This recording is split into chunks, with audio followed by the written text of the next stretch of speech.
Эфирде жаңылыктардын кечки чыгарылышы. Студияда мен Талгат Токтомушев. Саламатсыздарбы.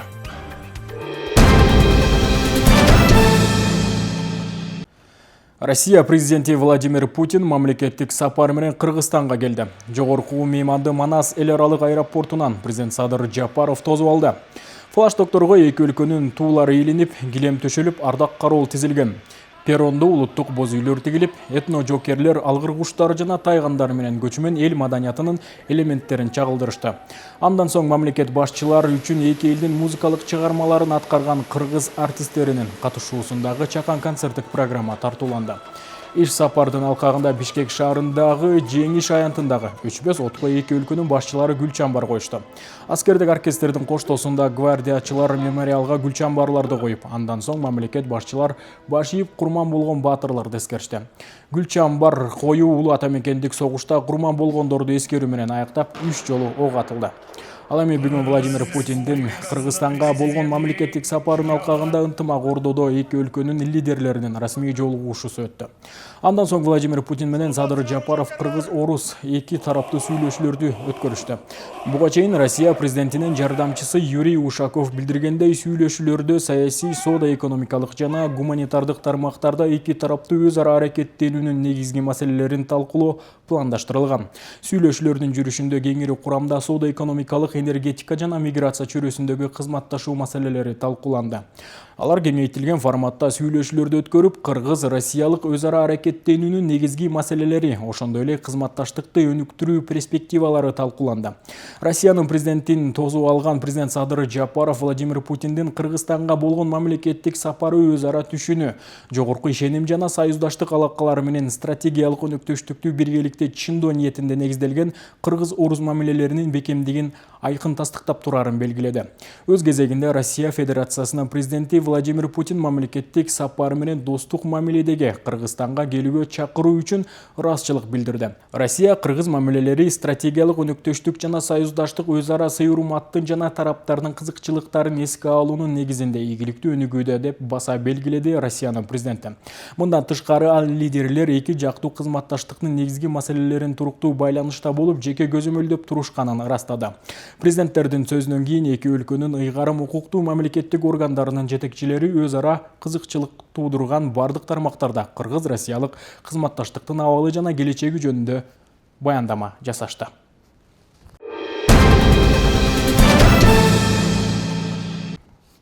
Президенттин администрациясынын аппараттык жыйынында аскердик билеттерди жана эмгек китепчелерди санариптештирүүнүн алгачкы жыйынтыктары угулду.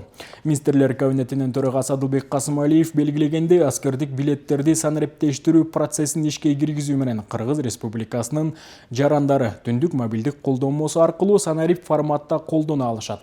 Анын айтымында, бул мобилизациялык ресурстарды сапаттуу жана сандык эсепке алуу жана көзөмөлдү күчөтүү үчүн чоң кадам болуп саналат. Мындан тышкары министрлер кабинетинин төрагасы Е-кызмат системасынын базасында иштелип чыккан электрондук эмгек китепчеси түндүк мобилдик колдонмосунан көрүүгө болорун белгиледи. Эмгек китепчени санариптештирүү бул жөн гана ыңгайлуулук эмес, маалыматтардын аныктыгы жана корголушунун кепилдиги экенин белгилейт. Башкача айтканда, система жумушчулар үчүн гана эмес, жумуш берүүчүлөр үчүн да коопсуздукту камсыздайт. Эмгек китептерин санариптештирүү жөн гана технологиялык жаңылоо эмес, жалпысынан эмгек китептерин санариптештирүү менен ар бир жараныбыздын эмгек тарыхынын аныктыгын, маалыматтарынын коопсуздугун жана жеткиликтүүлүгүн түзүүгө карай маанилүү кадам.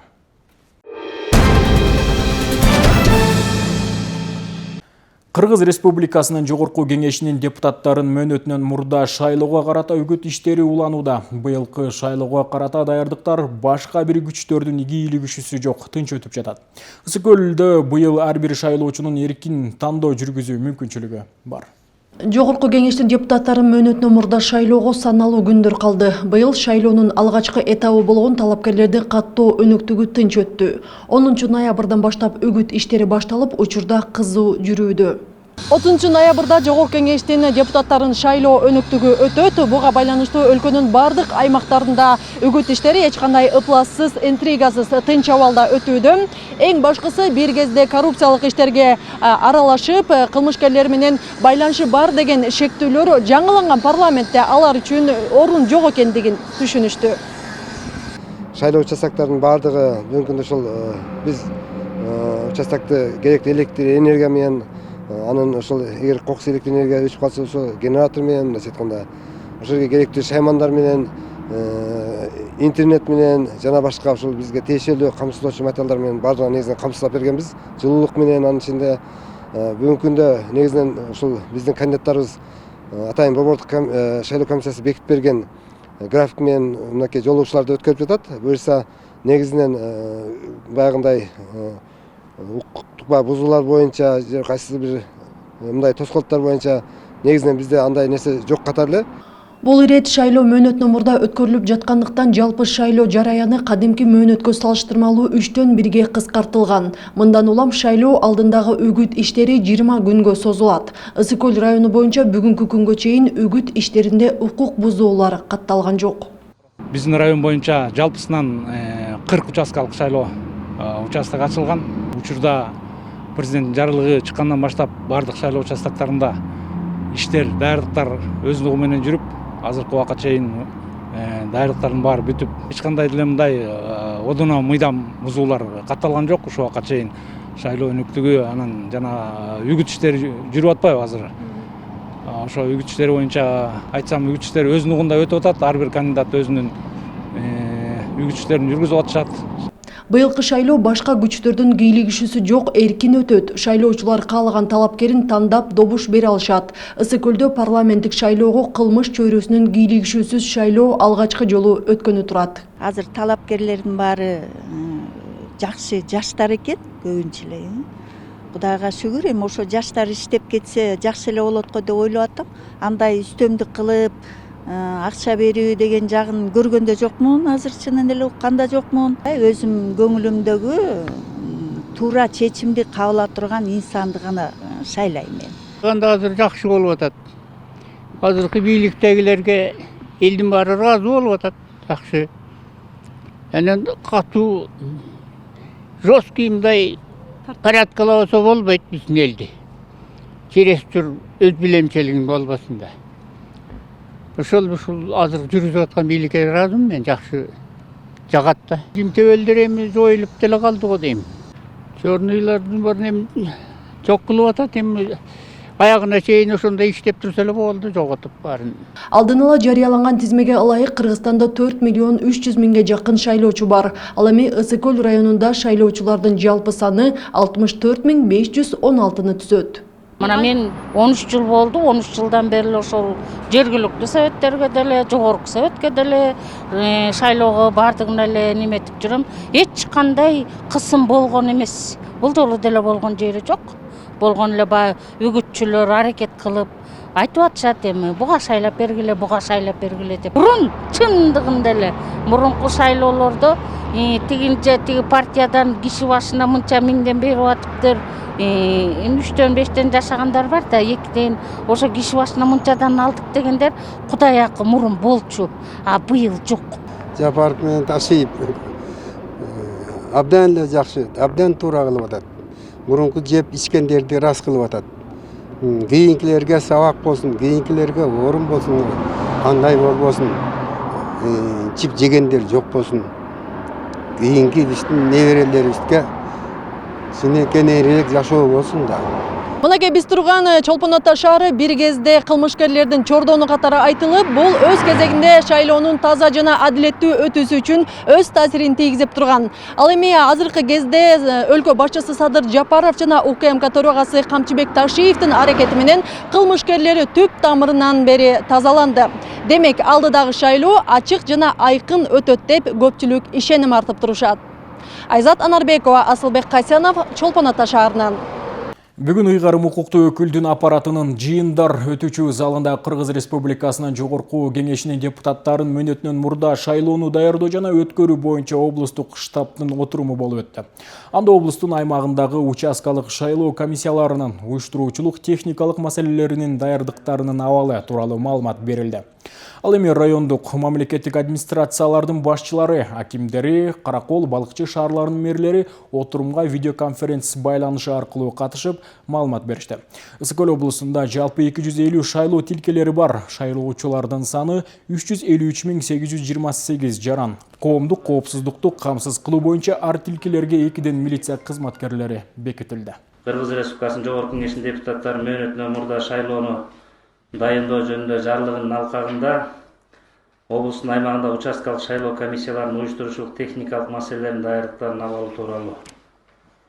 Өзүңүздөргө белгилүү болгондой, биздин область боюнча ошо шайлоо боюнча кыскача маалымат бере кетейин. Ысык Көл областы боюнча 250 шайлоо участкалары бар. Ак Суу районунда 39, Жети Көз районунда 48, бирөөсү Кумтөр ишканасында жайгашкан, аралыктан добуш берилет. Ысык Көл районунда 40, Тоң районунда 33, Түбү районунда 41, Каракол шаарында 28 жана Балыкчы шаарында 21. Ысык Көл областынын калкынын саны 549.823 адам болсо, шайлоочулардын акыркы такталган саны 353.828 адамды түзөт. Ысык Көл областы боюнча 2 шайлоо округу түзүлгөн. Биринчиси номер 27 шайлоо округу. Бул шайлоо округунда Ысык Көл районунун Чолпонта шаары, Торайгыр, Тамчы, Шайбек ата, Жусуп Абдрахман, Садыр Аке айыл аймактары. Каракол шаарындагы сатылып жаткан эттин баасы 650 сомдон ашпашы керек. Бул баа монополияга каршы жөнгө салуу кызматы тарабынан ар бир аймакка өз-өзүнчө бекитилип берилген. Соода түйүндөрүндө көрсөтүлгөн баада сатуу боюнча буга чейин түшүндүрүү иштери бир нече жолу жүргүзүлгөн. Шаардын атайын кызматтары белгилегендей, айрым соода түйүндөрү эттин баасын жогору кылып, элдин нааразычылыгы пайда болду. Айрым сатуучулар продукциянын бааларын жазбай кардарга кошуп саткан учурлар да жок эмес. Алсак шаардагы Глобус эң чоң соода түйүнү этти 720 сомдон сатып жаткан. Атайын кызматтар эми көзөмөлдү күчөтүп, күнүнө 2 ирет текшерүү иштерин жүргүзүп башташат. Эттин баасы боюнча мэрия тарабынан биргеликте башкармалыктар менен биргеликте бүгүнкү күндө баа боюнча мониторингти күнүмүз жүргүзүлүп атат. Бүгүнкү күндө базарыбыздагы баалардын баарын мониторинг негизинде жүргүзүп, 650 сомдон баасын коюу боюнча талаптарды түшүндүрмө иштерин жүргүзүп келдик. Мындан да ары ар дайым көзөмөл жүргүзүлөт. Мэрия тарабынан жана тиешелүү кызматкерлер тарабынан сапатына жана баасына көзөмөл жүргүзүлүп, 650 сомдон уйдун эти, 680 сомдон койдун этинен ашыкча көтөрбөөгө иштер жүргүзүп атабыз. Кыргыз Республикасынын президентинин 2024 жылдын 18 декабрындагы номер 369 жарлыгы улуттук дем дүйнөлүк бийиктик уңгу жолу улуттук долбоорунун алкагында жерлерге калкка түшүндүрүү өнөктүгү жүрүүдө. Таанытым тобу тарабынан Кербен сапары көл өрөөнүнүн дарбазасы атыккан Балыкчы шаарында болду. Балыкчы шаарында улуттук баалуулуктарды даңазалаган жакшы саамалык өттү. Өлкө башчысы тарабынан кабыл алынган улуттук дем дүйнөлүк бийиктик уңгу жол доктринасын жайылтуу максатында уюштурулган таанытым тобу бүгүн Балыкчы шаарына келип жергиликтүү эл менен жолугушуу өткөрдү. Иш чаранын алкагында 10дон ашык кол өнөрчү өз буюмдарын көргөзмөгө коюшуп, арасында Кыргыздын тамырын, улантма салтын чагылдырган ала кийиздер, зер буюмдар жана жыгач оймолору өзгөчө кызыгууну жаратты. Кыргыздын каада салты, үрп-адаты, тарбиясы, мамлекеттик тили, маданияты, адабияты, тарбиясы, ошол уңгусу кайсыл жерде, ошол уңгуга барыш керек, ошол уңгу жолго кантип барабыз, ошону азыркы мезгилде кантип ишке ашырабыз, жаштарды кантип тарбиялайбыз, кыргыздын каада салты, үрп-адатын деле кыргызды кыргыз катары кантип кайра мындай өзүнүн жолуна салабыз деген эң негизги идея болуп атат. Мына ошол идеяны ишке ашырыш бардыгыбыздын милдетибиз. Таанытым тобунун курамында белгилүү тарыхчы филологдор Асан Ормушев жана Сыртбай Мусаев болуп, алар улуттук долбоордун максат мүдөөсүн элге кеңири түшүндүрүп беришти. Алардын айтымында бүгүнкү күндө облус аймактарында бул долбоор боюнча 10дон ашык маалыматтык жолугушуулар өткөрүлүп, региондор арасында жарандардын катышуусу жакшы болгон. Эл мындай бир демилге көтөрүп, өзүнүн уңгу жол дегенде элдин каада салт, үрп-адаты, ата мурас, улуттук нарк насил деген маселелердин баардыгын көтөрүп, кол өнөрчүлүктөн баштап бардык маселелер боюнча мындай бир белгилүү деңгээлде маалыматтары бар экени көрүндү.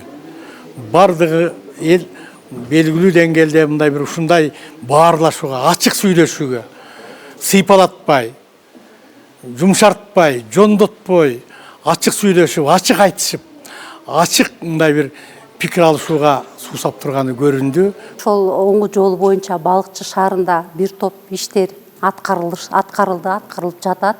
Жакында эле өткөн жумада ошол улуттук наркты жайылтуу максатында балыкчы шаарынын окуучуларыны Көкмойнок бир айылына алып барганбыз. Ушул жерден айылдыктар деген биздин балдарга ошол айылдын жашоосун көрсөтүп беришкен, ат чабыш болгон, кыз кумай ушундай бир улуттук оюндарды көрсөтүп берди. Иш чаранын башкы өзөгү улуттук долбоордун мазмунун элге жеткирүү, коомчулуктун ой пикирин угуу жана сунуш пикирлерди мамлекеттик деңгээлде карап чыгуу. Жергиликтүү тургундар бул долбоор маданият, тарых жана улуттук нарк населди сактоо жаатында чоң мүмкүнчүлүк түзөөрүн белгилешти.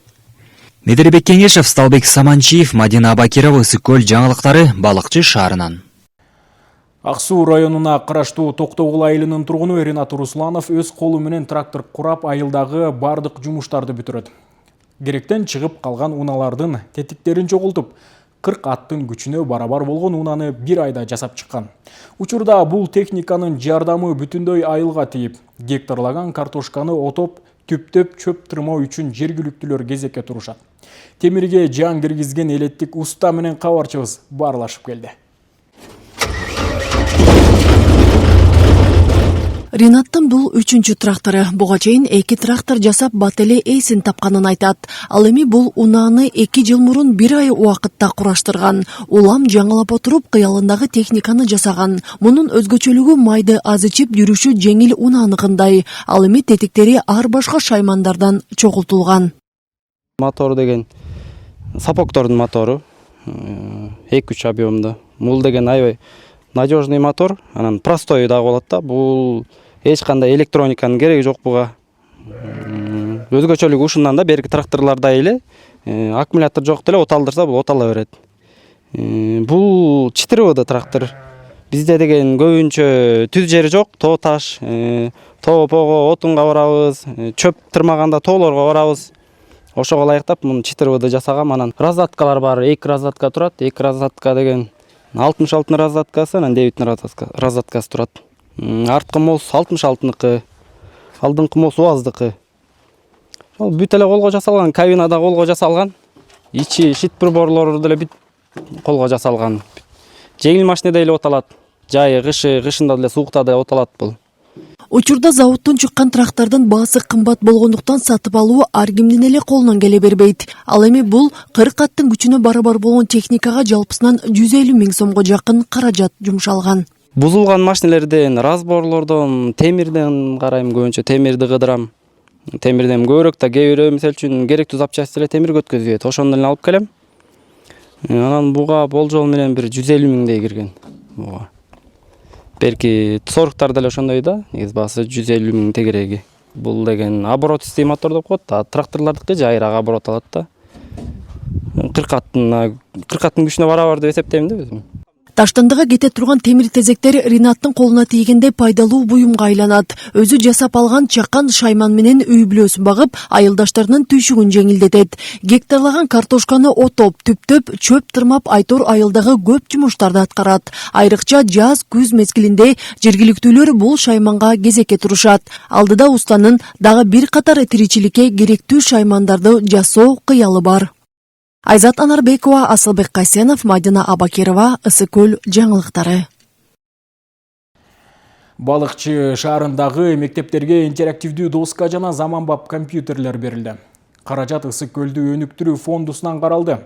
Калада жалпы 13 мамлекеттик жалпы билим берүү уялары бар. Кененирээк кийинки сюжетте. Балыкчыдагы 13 мектеп керектүү жабдыктар менен камсыз болушту. Каражат Ысык-Көлдү өнүктүрүү фондусу тарабынан каралып, мектептердин директорлоруна компьютер жана каладагы мамлекеттик мектептерге интерактивдүү доска берилди. Ар бир мектепке бирден моноблокторду сатып алып бердик. Шаарыбызда ушинтип жакшы акырындык менен ушундай өнүгүү жолуна баратабыз. Кудай буйруса, ар бир ушу мугалимдерден, мектеп жетекчиликтери тарабынан кандай гана кемчиликтер болду, биз ошонун баардыгын бүт заявкалардын баарын толтуруп, биз азыр ушул бүгүнкү алган оборудованиялардын баардыгын азыр мектептердин баарына тапшырып отурабыз. Санариптик системада билим алуу окуучуларга да ыңгайлуу болууда. Программа менен сеттерге туташтырылган сабактар негизинен интерактивдүү доскада так жана түшүнүктүү көрсөтүлөт. Мугалимдерге жакшы мүмкүнчүлүк түзүлдү. Сабактарды сапаттуу жакшы бергенге, ошондой эле ар бир жетекчиге жаңы компьютерлер берилди. Себеп бизде санариптештирүү платформалар болгондуктан АИС программалар бар. Ошо менен биргеликте директорлор заманбап компьютерлерге ээ болгондуктан мен ойлойм, мындан кийин маселе жаралбайт. Бул абдан жакшы, биз абдан кубанычтабыз. Балыкчы шаарында жалпы 13 мектеби бар. 2026 жылга калада 2 мектеп, 2 балдар бакчасы жана спорттук залдын курулушу жүрөөрү күтүлүүдө. Жазгүл Сатаева, Сталбек Саманчиев, Мадина Абакирова, Ысык көл маалымат кызматы үчүн. Өзгөчө Кырдаалдар министрлиги кар көчкүгө байланыштуу шашылыш билдирүү таратты. Кыргыз гидромет кызматынын маалыматына ылайык 26 ноябрда шамалдын күчөйүшүнө байланыштуу Каракол Эңилчек Уна жолунун 70-90 чакырымдарындагы чоң ашуусуна кар күрткүсү жана көчкү куюлмалары пайда болушу мүмкүн. Бул күндөрү жолдор тайгак болуп, муз тоңот уналардын ортосундагы 500 метр аралык кыймыл чектелиши зарыл. Өзгөчө Кырдаалдар министрлиги Каракол Эңилчек жолуна чыгуудан, жайыттарга мал жайуудан алыс болууну, унада күрөк, дары-дармек кутуучасы жана ысык суу ала жүрүүнү эскертет. Биз муну менен жаңылыктар программасын аяктайбыз. Эмки эфирден амандашканча.